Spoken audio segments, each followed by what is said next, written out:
Welcome back to Purrfect Takes. I'm your host, Stephen Patton, joined as always by my co-host and dear friend, Jacob LaQuire. And yesterday was Christmas. The day before, typically we record on Tuesdays, was Christmas Eve. I was traveling at the time, so we couldn't record. So we're back on the air for a great episode on this wonderful Thursday. For any of those who are celebrating, I think it's Boxers Day is mainly a Canada holiday. Happy Boxing Day to you all. And today we get to talk about what we were hoping to talk about last Thursday, and that was a Panthers victory over the Cardinals. We've had their number quite a bunch since, I want to say, 2014 till about now. There's been a couple losses in between there, but for the most part, that is a matchup that we have dominated. And it was great to see us do that yet again. Jumped out to a quick 20-3 lead. Would have been 21-3 had Eddie Pinheiro hit an extra point. Again, another miss. But we allowed them to claw back. It went in the overtime. And when it came down to it, we were able to get it done. And Chuba Hubbard, I think he made amends for his fumble in the overtime loss against the Bucs a few weeks ago with a nail in the coffin, game sealing. Two nails in the coffin back to back. Covered, I think, 52 yards and 2 runs there. Certainly redeemed himself, but it was quite the game, like you're saying. We start off pretty quickly. I think it was 7-0, and then it ended up being 20-3, like you're saying. Pinheiro missed another kick. Maybe if he hits that kick, we don't go to overtime, but who knows? They claw back. They make it a game, and then we are finally able to score in the second half. In the fourth quarter, Bryce hits David Moore on a beautiful fade route, whatever you want to call it, along the left sideline. Very reminiscent of David Moore catching in that exact same spot against our Panthers. Would have been in 2018, right? I think Thomas Davis brought that up on the Panthers channel, how Dave Canales was with the team at the time, the Seahawks, and David Moore, who was, I believe, a rookie that year, scored against us, against Steve's favorite Panthers corner of all time, Corn Elder, who I think if he had turned around, that's at minimum a pass breakup, at maximum a game-winning interception. But Russ, he didn't put it in a perfect spot by any means. The corner could have made a play. Bryce, however, did put this in a perfect spot. There was nothing the corner could do, perfectly in the breadbasket.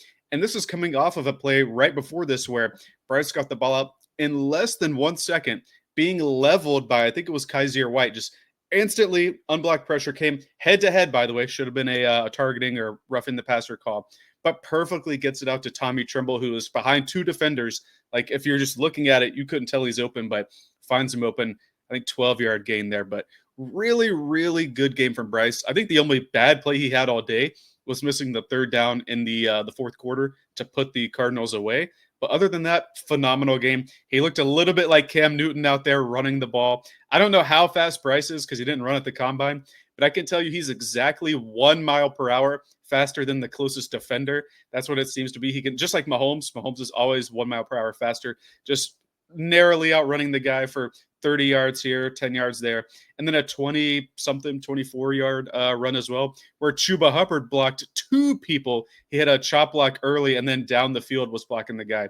Really good game from both Bryce, who didn't have the total numbers, total yardage, but 3 touchdowns, 2 in the air, 1 on the ground, and Chuba Hubbard, who had over 150 yards rushing, and the touchdown there, 2 touchdowns, the one that started the game and the one that sealed the game in overtime. It is fun to get the win. You're right. It's fun. It's always fun to be the Cardinals, but there are still concerns to me, and it's namely the defense. They had their strong moments. They got a fumble. They took a fumble away, which gave us a short field. They had some sacks throughout the game. In overtime, they sacked Kyler when they had a chance to get the ball. It's very rare that the team that starts with the ball gives it away and still wins. And we ended up punting it. Our defense held them. After they went for it on their they were like on their own 10-yard line, went for it on 4th and 2 and got it. Very disrespectful to the defense, and they atoned for that. But this defense still gave up 30 points. That's what it comes down to.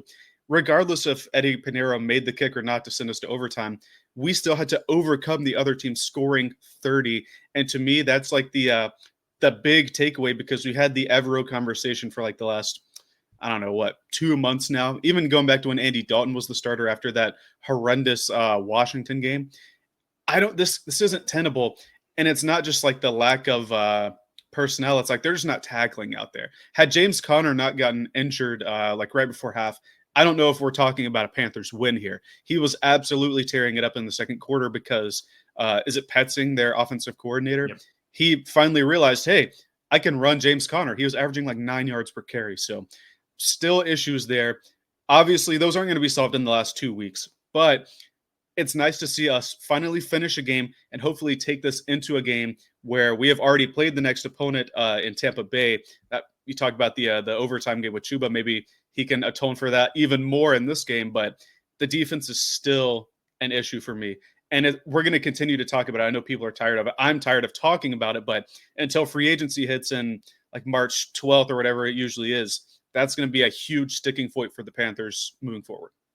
Yeah, and I think going into the offseason, the conversation is going to circulate around, do you address it in the draft? Do you address it in free agency? Because we've talked about there's a need at wide receiver. Do you address free agency, trying to go after a T. Higgins or Chris Godwin? Or in the case of the draft, do you get a Tet McMillan or a Luther Burden in the first round? And the same goes for the defense. Do you load up in the trenches, get a Abdul Carter or a Mason Graham? There are a couple guys available in free agency, and it's just going to be very interesting to see how Brant Tillis, Dan Morgan, and the Panthers front office approach the offseason. We don't have a ton of salary cap. Aren't like the Washington Commanders, Patriots, where you have this young budding quarterback, but you don't necessarily have all the assets that surround them right away. And I think the offensive line is there. It is really just some of these pieces that we're going to have to find a way to resolve and fix. And going back to the point about the defense, I think what was interesting is there was at one point when they were making their comeback in the second half that I was really impressed about. And you have a quick 3-and-out on offense. You're going backwards. It just seems like they're going to go up for the win. It's 27-30. And then you get an interception. And it's those kind of plays where obviously there's not a lot of talent on that side of the ball. But if these guys are able to finish games like you were talking about, that is going to roll over into 2025. And I think that's really the key takeaways with now the Buccaneers and the Falcons on the horizon. Obviously, Baker Mayfield struggled against this defense in the first matchup. You want to see that again in the second go round. And then Michael Penix, he's a rookie quarterback. If you find a way to stop the Falcons' run game, can you make his life hell on the back end? And those are questions that we're going to be asking over the next couple of weeks. Can you make Michael Penix only throw to Kyle Pitts? I think that's the question you have to ask. Obviously, that didn't go well for him. They played the Giants, right? And Penix's first game. Got a pick off of Kyle Pitts. Like, it looks like a Looney Tunes or a Tom and Jerry thing, like fumbling something and somebody takes it away from him. But you bring up how Baker played poorly in this game, and you mentioned the interception by undrafted rookie Damani Richardson. I thought Kyler played quite poorly in this game as well, outside of his scrambling, which he used to extend drives. I think they really had a chance to put the game away, but he was just missing players. His decision-making wasn't there. Seemed like he keyed in on Marvin Harrison Jr. In the fourth quarter, and particularly in overtime. And Mike Jackson had none of it. 2 straight reps where he had a pass breakup against Harrison Jr. to really put that game away. Harrison Jr. didn't get a ton going. And Trey McBride, who I think we both thought was going to have a big day, they even attested to it in the media saying, hey, we're going to get McBride in the end zone. He had, I think it's 2 or 3 catches. I think he had 2 catches on 3 targets. A very poor day from him. I know it as a Trey McBride fantasy football owner. And I don't know, like, this is kind of looking at how Bryce Young has played and improved over year 2. And then you look at how Kyler Murray is playing at the end of year 6 now. It's been 6 years since he's been there. It doesn't seem that long, but only 1 playoff appearance for them. And they always seem to fumble toward the end of the year. I wonder what the path forward for the Cardinals is now that the Carolina Reaper, Bryce Young, has taken them out of the playoffs. Yeah, so Bryce Young, he has a 79th percentile. I know you brought up like necessarily his aggregate production wasn't phenomenal. I think he still had like a 73rd, 76th percentile in terms of total EPA. But when you're looking at it from a per play standpoint, almost the 80th percentile performance from Bryce Young. You go on the other side, Kyler Murray, I think, was above 50th percentile. He had a good day. But again, it goes back to the point where you're not able to feed your playmakers on the perimeter and down the field, and Marvin Harrison Jr. and Trey McBride. And I think what's interesting is a couple of those pass breakups you were referring to with Marvin Harrison Jr.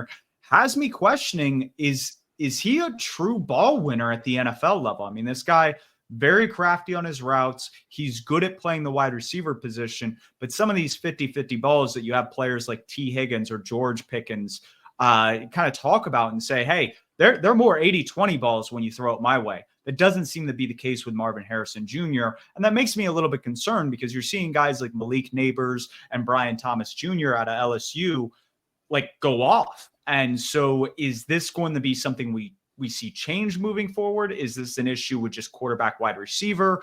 I'm very intrigued over the next couple of weeks as we head towards the end of the season and then going in the next year, what that dynamic is going to look like, because both of those players were top 5 picks in their respective drafts.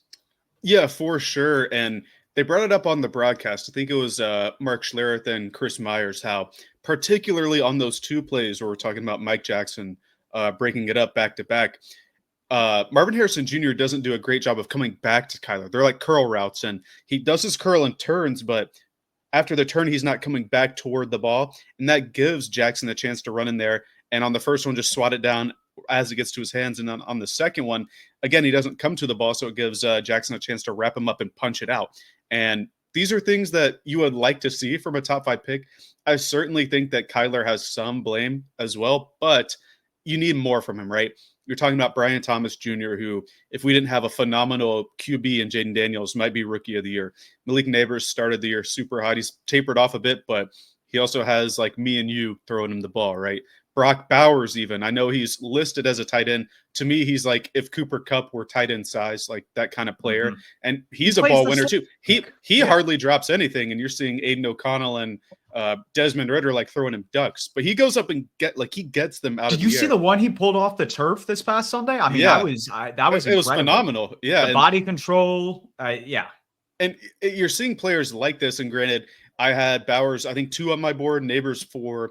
Brian Thomas was certainly in the top 20, but I had Harrison Jr. at number 1. I mean, you're not seeing that kind of, I guess, early leap, early high effective level from the player. It is a bit concerning. But then when you look at a guy like Roma Dunze and you're like, oh, he doesn't have this production. He also has the most missed air yards of any receiver in the NFL, to keep ragging on Bears fans in the Caleb Williams conversation there.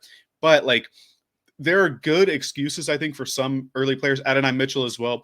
We know Anthony Richardson can miss balls both shallow and deep. So like, he's in a whole different situation there. But I think Kyler has some blame, but I think Brian Thomas Jr., he's not dealing with superstar QB play by any means, right? He had Trevor Lawrence, who was quite bad. Not quite bad. He was average to bad when he was playing. And now Mac Jones, but he's still thriving, right? Malik Neighbors pulls off the occasional explosive still. Brock Bowers has had, like we're saying, Minshew, O'Connell, Ridder all year. Some of the onus has to be on Marvin Harrison, and I think he will improve because he's that caliber of player, but certainly not the star-studded rookie performance we wanted to see from him in year 1. Yeah, I mean, this is a guy that was touted as almost like a first ballot Hall of Famer from a talent standpoint, elite prospect standpoint. And he hasn't just hit those heights in year 1. And that can definitely change. We've seen some great wide receivers have a slow start to their career and pick it up. And he has had some really productive games his rookie year. It just hasn't been consistent. And you want to see that again, like we talked about, from a top 5 pick, a guy that was number 1 on your big board and number 1 on a lot of people's big board. So with that in mind, that's just something we want to kind of keep an eye on, monitor, and we will break down the upcoming Bucs matchup. But before we get there, there were a couple Christmas games yesterday, and it's very interesting. We saw week 1, a Friday night game between the Eagles and Packers. We've now seen Wednesday night games. Obviously, Saturday night games have been a thing in previous years once the college football slate wraps up and we get into the holiday swing. But it is very interesting to see how the NFL is starting to dominate kind of all the other days of the week and not just Mondays, Thursdays, and Sundays. And I know for for people who love football, that's amazing. For people that can't tolerate it, I'm sure they're done and sick with it, just like several people are this time of year once all the festivities are done and over with. So with that in mind, do you want to briefly touch on the beatdown that the Chiefs gave the Steelers and then obviously the Ravens gave the Texans, or do we want to just jump into the meat and bones and talk about the MVP race between Lamar Jackson and Josh Allen? Well, I think we can gloss over the Chiefs game just really quick because, number one, it's important. The Chiefs secure the number one spot in the AFC playoff seeding, 15-1. I certainly didn't think they would win 15 games, especially after their wide receiver woes early in the year and losing Rashee Rice, but they just find a way, right? Whether it's the devil magic or they're just beating up on teams, they know how to do it. And I thought this game in particular wouldn't be the blowout that it was because the Steelers defense is so touted. And Mike Tomlin usually has them playing well. Sometimes the Steelers have their own kind of devil magic, but I guess the Chiefs overpowered it and canceled it out. Who knows? But Mahomes, we're going to get into the Josh Allen versus Lamar Jackson debate, but Mahomes himself had a really nice game, over 300 yards, 3 touchdowns. And on the other side, the Steelers just a complete dud. Not a great game to represent an NFL Wednesday slate like you're talking about. I think we've hit every day of the week now because I remember a Tuesday game the Bills had to play because of a blizzard or something during COVID. They played the Titans on a Tuesday. So I've seen a game every day of the week now. We finally done it. But that game certainly was not worth watching. Spend time with your family, watch basketball on Christmas. Those were the better things to do than watch that early game. Yeah, no, and it was kind of fun for the first half because it was going back and forth. Obviously, the Chiefs jump out to an early 13-0 lead, but the Steelers kind of came back, made it a little bit of a game. George Pickens had a great catch down the left sideline. Jaylen Warren was busting out a few runs, but then there were some miscommunication issues. Not all 11 guys were playing every single snap in the case of the Russell Wilson interception. I think Nate Tice did a great job of breaking that down, that George Pickens is supposed to run a fly route. He's supposed to run a go route and pull that safety, Justin Reed, over to his side so that Freiermuth gets a touchdown catch in that instance. And I think Russell Wilson's at fault for not reading the field there. But it just kind of spiraled out of control where the Steelers were the ones making the mistakes. And when we've seen this year, all these one-possession games that the Chiefs have played, it's usually the Chiefs making the mistakes. And I think Mike Tomlin even said that you had to have a positive number in that turnover battle. And they didn't have that on yesterday. And so it'll be very interesting to see if the Steelers are able to kind of overcome this and really compete with the top of the AFC between the Buffalo Bills, the Baltimore Ravens, and the Kansas City Chiefs. And now the Baltimore Ravens, because of the Steelers' loss and their victory against the Texans, they're in first place in the AFC North, and they look like one of the best teams. I mean, what they did, it's hard to even put into words because Todd Monken should be credited for a bunch, running a whole bunch of different traps on these pretty much bare fronts the Texans were giving the Baltimore Ravens to try to stop the run. And when that wasn't working, then all of a sudden Lamar Jackson off of play action is finding Mark Andrews, is finding Zay Flowers, is moving the ball downfield. And they weren't really turning over the ball. They had the one safety, and that was pretty much the only points the Texans could muster all game. Yeah, you talk about giving the offense and Todd Monken credit there. I think you really have to give Zach Orr and the defense credit, right?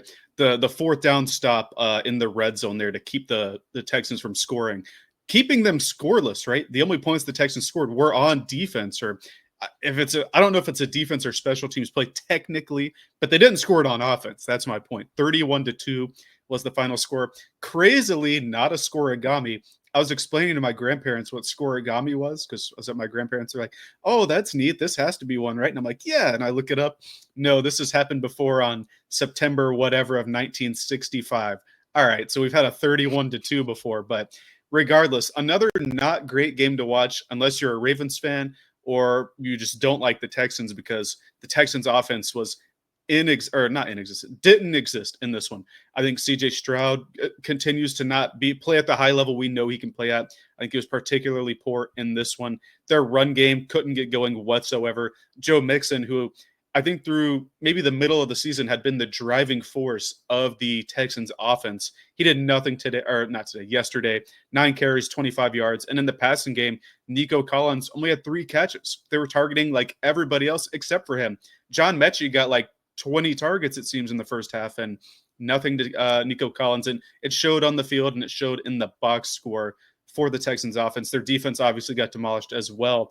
But I think that leads into, like you said, the meat and bones, or the meat and potatoes of the Wednesday slate discussion. And that was the narrative coming into last week, and maybe even following last week, was that Josh Allen was the overwhelming MVP favorite. We saw that I think it was CBS, NFL and CBS, their account tweeted that it's like this was an arm punt by Josh Allen on an interception he threw. Like, there was heavy favor, not just among like NFL Twitter, but like in the media, that this was going to be Josh Allen's year, right? And rightfully so. He's been playing at a phenomenal level. But then this game happened, and the Ravens game last week, where I think Lamar had a Jackson 5, and it kind of shifted the narrative. I saw Adam Schefter tweet on the Lamar Jackson rushing touchdown that he's running into MVP consideration, and I saw other people saying, well, the MVP is not over now. Lamar Jackson just made a statement and things like that. And I think it really reopens the debate here, and I'll give you the floor, because I know you're in the Josh Allen camp. I myself am in the Lamar Jackson camp. How close do you think this match is, or this MVP race is right now? For me, and this is a Panthers podcast, and I love doing this, bringing us back to either game examples or player examples. And I think the best player example analogy here is Cam Newton back in 2015, or even more recently with Mahomes, I think back in 2022, when they strip everything down to the bones. You don't have necessarily a true wide receiver one. You have solid tight end play. In the case of Cam Newton, he had Greg Olsen. For Patrick Mahomes, he had Travis Kelce. You have a combination of Dawson Knox, Dalton Kincaid, and some other weapons on that Bills offense. But there's not like a true, I would say, dominant X number one wide receiver that you have that you can kind of funnel the ball through. And that forces the quarterback to then disperse the ball, play complementary football. And that's, I think, what we're seeing with Josh Allen compared to Lamar Jackson. I think Joe Brady has kept things relatively simple and just allowed Josh Allen to execute and be Superman at times. And if we were to put Lamar Jackson in Buffalo and Josh Allen in Baltimore, I think Josh Allen would be having as good, if not better, of a season. And so I think when you account for supporting casts, and I'm developing a war model that is doing this, Josh Allen, from a lot of the projections I have, comes out on top. Now, if you look at other things like DVOA or even EPA per play, Lamar Jackson is going to kind of edge out Josh Allen. But both are putting up amazing numbers from even like a historical standpoint. And I don't think it would be the end of the world if Lamar Jackson wins his third MVP. It just seems like, especially the narrative coming into the year, the Bills were not expected to do a lot with Diggs out, with some of the other big names that left Buffalo. And they're right back in the thick of it. They are one of the best teams in the AFC. It really is them, the Chiefs, and the Ravens. And I don't think we had really a question whether or not Baltimore would still be in that frame. I think both of us had that offense and that team in high regards coming into the season compared to the Bills. I like what you're saying there. And I think certainly that Josh Allen has elevated that offense. Like you said, we were talking about who's he going to throw the ball to, right? They drafted a rookie, 33rd overall pick in Keon Coleman. Khalil Shakir was there, but they lose Diggs. They have the first round tight end that they had a year ago. It was really, there wasn't a lot of consistency there. But James Cook, I think, has had a really good year. I think the front that they put out with their offensive line, I think, has been quite good. Joe Brady, to me, is like a Ben Johnson who's not getting as much credit. I've been a big Joe Brady fan since he was on the Panthers. Still scapegoated. Matt Rule scapegoated him. I'll look into the camera and say it. I think he should be like one of the highest head coaching candidates in the offseason. And when we look at the defense on the Bills, I think Sean McDermott's having them play at an exceptionally high level early in the year. Obviously, over the past month or so, they faltered a little bit there. But coming into the year for the Ravens, that defensive group was quite horrendous. Like they've improved over the last month, kind of like how the Bills have been on the downturn. But I thought that defense was horrible. Like the Ravens, what was keeping them in games was Lamar Jackson. And when we talk about numbers and like, I guess cumulative stats, totality of numbers and stuff like that, I think the addition of Derrick Henry kind of hurts Lamar's numbers, takes away some of those rushing yards, some of those rushing touchdowns that Josh Allen gets on those like 1 yard QB sneaks. I know you're developing like a designed run and QB sneak type of model, like showing how effective, or not how effective, but like the difference between design runs and QB sneaks, because that's a subset of it. And we saw earlier that Lamar Jackson's QB sneak numbers were almost non-existent because they can just hand the ball to Derrick Henry. Whereas Josh Allen, he doesn't get the tush push. I'm not going to call him Jalen Hurts, who has Saquon line up behind him and like power clean him there, but he certainly has the front and people to help him with that. Don't think Lamar's quite there. And I think the big what thing, I will say on that, and it's their pressure to sack numbers are about the same. So what they do in the pocket, Lamar obviously extends plays, I think, a little bit more than Josh Allen does. But for me, their comparisons have always been Josh Allen's a Cam Newton and Lamar Jackson's like a Mike Vick.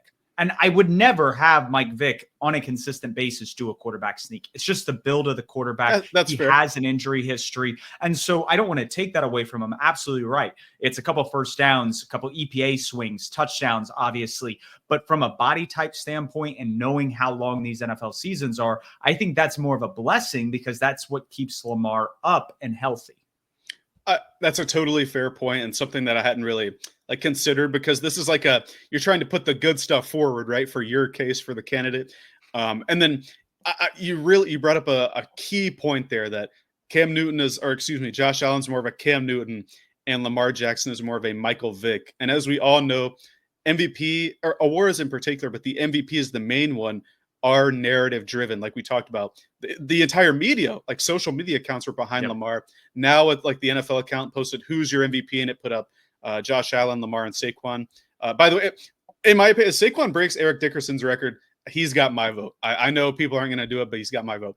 And either way, the narrative is the biggest part of it. And I think there's two reasons why Lamar's narrative push should be a little bit bigger. I think down the line will help him more. Number one, you brought up Mike Vick. Lamar just broke Mike Vick's rushing yardage record. He did it in, I don't know how many less games, but certainly a shorter career than what Mike Vick's had so far in longevity terms. I know Mike Vick missed some time in the middle there, but he's doing that, and he's the second highest passer rating of all time. I know passer rating is not the end-all, be-all of quarterback throwing stats, but when we're looking at like efficiency from QBs and QBs that are some of the best throwing down the field, you think of all those prime Aaron Rodgers seasons. And before this, Rodgers was like 1, 2, 3, 6. Back when McCarthy was there, your guy Mike McCarthy. And now Lamar has inserted himself out recently. Yes, he has. Been balling I will out. give him his flowers. Please extend him, Cowboys. Please do that. But Lamar now has the number 2 passer rating season of all time. He's extremely efficient through the air. Only, I think, 4 interceptions on the year. I know Josh Allen only has like 6 or 7. So good on turnover numbers there. But to be now the all-time leader in rushing yards and to be doing it at a historically efficient and effective passing level, I think those are going to be 2 big talking points for the MVP voters down the stretch. Yeah, it's going to be narrative driven. I think what helped Lamar over Josh Allen last year was the quarterback wins argument. And I think that is still very prevalent in the media.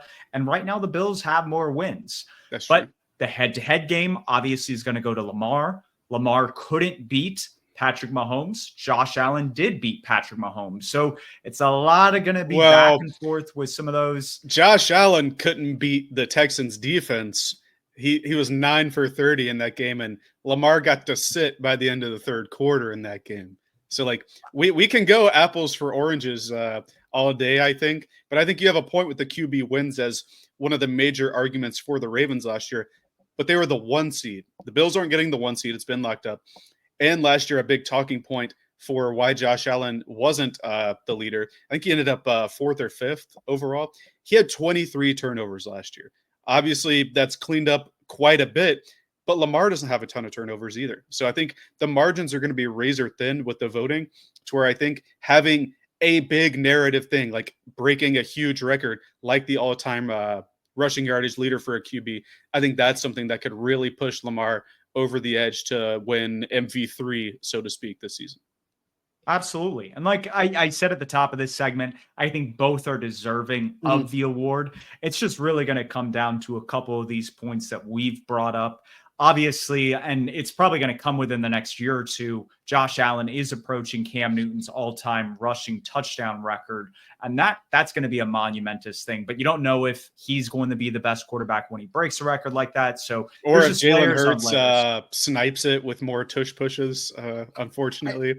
We'll see. We'll see. Jalen Hurts hasn't been looking too hot, and he's obviously out this week with an injury. So I think Kenny Pickett is starting. So while we shift from the MVP conversation and get to some of these Sunday matchups, I think it's good to kind of wind down with this Bucs matchup. We head to Tampa Bay on Sunday, and it's a rematch of an overtime loss that we had at Bank of America Stadium. Obviously, very disappointing, but I think that's fuel to the fire. And this is a team that wants another victory, especially as the season is winding down, wants to play spoiler to both the Bucs and the Falcons as the season closes out.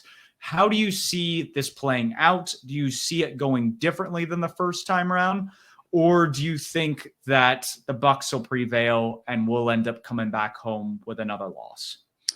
Well, I think it will be a little different because this time – there was stuff on the line last time for the Bucs, like to take the division lead, but they really need to take the lead now that the Cowboys stomped them, right? I think the Falcons are number one in the division again because same record, but the Falcons beat them twice. So if the Bucs lose this one, it's over, unless we beat the Falcons next week and they lose this week and all that kind of stuff. But they really need to win this week.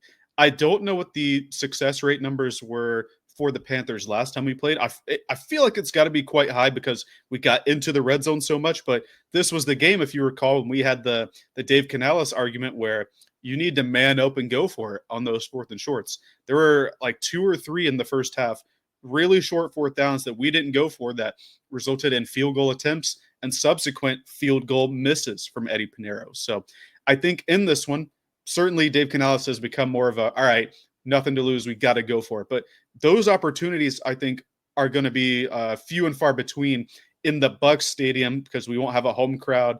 I certainly don't think we're going to have the crowd that travels like other teams do. So it's going to be a hostile environment. The Bucs have to win this one, and we're going to need to take all the chances we can get. I really think the Bucs are going to hold on and win this game.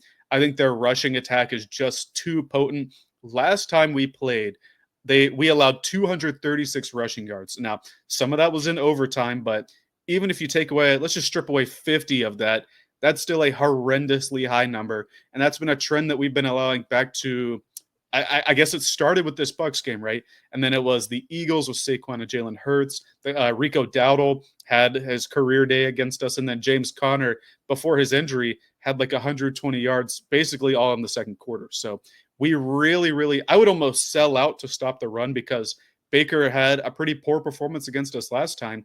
And Coach Evero was able to throw some of those pressures at him or make him overthink some stuff. Maybe we have the advantage in the pass game in terms of pass defense. Stopping the run is going to have to be the number one thing for this team this week. We say it every week, but this week in particular, because this was another 200-plus team that we faced after the bye week. Yeah, no, this is definitely going to be a test. Like you said, we're going to get their best shot because it's do or die for their season. However, I think that allows us as the visitor in this game to kind of go in it stress-free.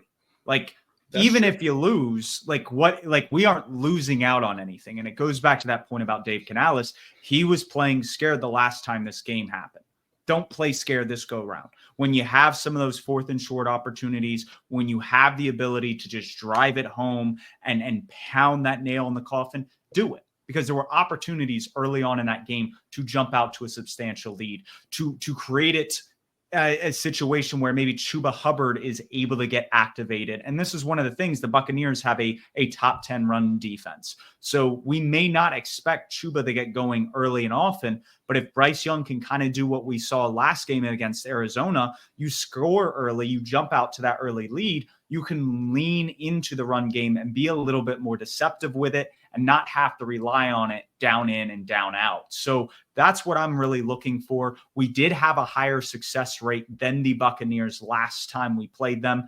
And it will be interesting. Do we take that bend, don't break approach? Because like you pointed out, we've been ran over by team after team after team. And Bucky Irving had a field day the last time these two teams met. So it's just a question of, can you survive those body blows and just come out on top? And I think there's the possibility to do that. It's just going to be very interesting how the game starts out and where it goes from there. Because if you get in a situation where you're down early, I don't think Bryce Young in this offense has the firepower to climb back into it. Well, if we get the Carolina Reaper, Bryce Young, who I don't know if you've seen the clip of them. I think it's Sheena Quick in the locker room talking about it. He's like, Reaper, that's kind of evil. And he like is taken aback, but he has this little smirk. He's like, it's kind of evil. And he's like smiling a little bit. There's a demon inside Bryce. We've seen it on the field. Hopefully more of that gets activated, but Carolina has played spoiler to some teams already. Like we talked about, we knocked the Cardinals out of the playoffs. However improbable it was for them, we kicked them out. Got Dennis Allen out of there, got Daniel Jones out of there. This is another chance for us to get another team out of there. And like you said, we have nothing to lose. So Dave Canales has to go all in for it, like you're talking about. Another, we're talking about narratives for the MVP. Another narrative thing for this team is Mike Evans' race to 1,000 yards. I think he's only 150 away now, and that's over 2 games. So if we can limit him, maybe that's a spooler to his streak there. Who knows? I really think, how do I put this? The Bucs are obviously more talented than we are, especially on defense. But I think that if we are willing to take all the chances we're given, I don't think the talent gap is that big to where we couldn't pull off the win, I guess is how I want to put it. I don't think – I'm not going to count us completely out in this game. And I think it really starts with how can we execute on offense. You brought up how they have a really good run defense a couple minutes ago. Last game that we played them, Chuba Hubbard had 12 carries for 43 yards, and obviously the fumble in overtime to seal the loss there. He did make up for it, but if we're going to have a complete offense, Jonathan Brooks was quite good in this game too. Obviously, he's not playing for us right now. I think we need to attack this in multiple ways. Instead of running to set up the pass, maybe we need to get going early with a pass game to break open the Bucs and allow Chuba Hubbard to run the ball. Give Bryce Young a spell. Make it to where Kalijah Cansey and Vita Vea aren't in his face every other play. I know he only took 1 sack in that game, but if you remember, he was kind of running for his life. There was the big play where it was on a 3rd down where he ran backwards and found Tremble down the sideline for it was 38 yards or something like that. So I think we need to pass to open up the run, kind of like a backwards approach, but we need to have a balanced offense, I think, in order to win this game. And I think we have a chance, but I'm not going to pick the Panthers right now. I think if there's a game over the last 2 that we have a stronger chance of winning, it's going to be in Atlanta in Week 18. Yeah, no, I like that take. Is that a good point at which to cut it and move on, or any final thoughts about Canales and Todd Bowles? I think what's actually going to be interesting before we actually move on is there is talks that Todd Bowles could be fired if they don't make the playoffs. And I think what's going to be interesting to monitor is we saw Lovie Smith get fired in Tampa Bay close to a decade now and replaced by the offensive coordinator, Dirk Cutter, who had a good relationship with Jameis Winston, had the offense firing at the time. It will be interesting to see if, with Liam Cohen being a hot head coaching candidate and them already losing Dave Canales to a head coaching position, if they just hire internally if they miss the playoffs. I think that's one thing to monitor. And if the Panthers win on Sunday and it has nothing to do with their offense performance, but their defense not being able to stop Bryce Young, I think that could be the end for the Bulls era in Tampa. And you bring up a good point there, because who was their previous head coach? Bruce Arians, right? It was like a weird situation between him and Tom Brady, right? Arians retired, but there was like some negative sentiment, at least reported in the media, between Brady and Arians there. And he was replaced with Todd Bowles, who was in staff. So the Bucs are no stranger to replacing their current head coach with somebody that's already on the staff. And like you're talking about, Liam Cohen is going to be a super hot candidate. I know he's top 5 in your offensive play caller rankings. I don't remember exactly where he is, but he's right up there. And maybe they're afraid of losing him to a team like the Bears or something like that. Maybe if Ben Johnson or Joe Brady doesn't, he's going to be the next guy. Like I know Bobby Slowick probably won't this year. Todd Monken, maybe not. So he's certainly going to be a price candidate. Maybe they do promote from within if we are able to spoil. And that's another victim that Bryce Young can claim there. But yeah, we can go into perfect takes, I think, if you're ready. Yeah, and I want to go off that point about coaches. In the model this past week, 2 of the top 3 play callers, I think, are going to become head coaches. And the 2 that I think, Todd Monken's currently at 1. I think he's a little bit older, and that's somewhat of a put-off, especially when you're working with a 2-time, maybe potentially 3-time MVP quarterback. But I think Joe Brady at 2 and Liam Cohen at 3 are really going to be head coaches this time next year. And it will be very interesting to see if it's internal in the case of Liam Cohen, or if a guy like Joe Brady ends up in Jacksonville and he's working with Trevor Lawrence and he's simplifying that offense and getting it rolling with all the talent that they have to work with not only Lawrence, but Brian Thomas, Evan Ingram, and some of the pieces they have there. So that's my take. I think Liam Cohen and Joe Brady are head coaches going into 2025. What about you? What is kind of your thought process either going into this week or just into the end of the season? I'm going to keep mine end of the season. I like yours, by the way. Like we talked about, I think Joe Brady is quite underrated. And Liam Cohen has certainly done a very good job with that Bucs offense this year, especially after they lose their previous play caller. I think that if we look over the course of this season, right, Bryce Young obviously didn't start well, right? Do you remember that first game? The only touchdown we had, do you remember what it was? In the Buccaneers game? No, the Saints game, week 1. Oh, the Our Saints only game touchdown. 1. Do you remember it was what Bryce it was? Young's scramble. Yeah, and he almost fumbled it. The ball was coming out as he was crossing the goal line. It was on a 4th down. Demario Davis. No, it wasn't Davis. He shook Davis, but somebody else came and almost punched it. You're right.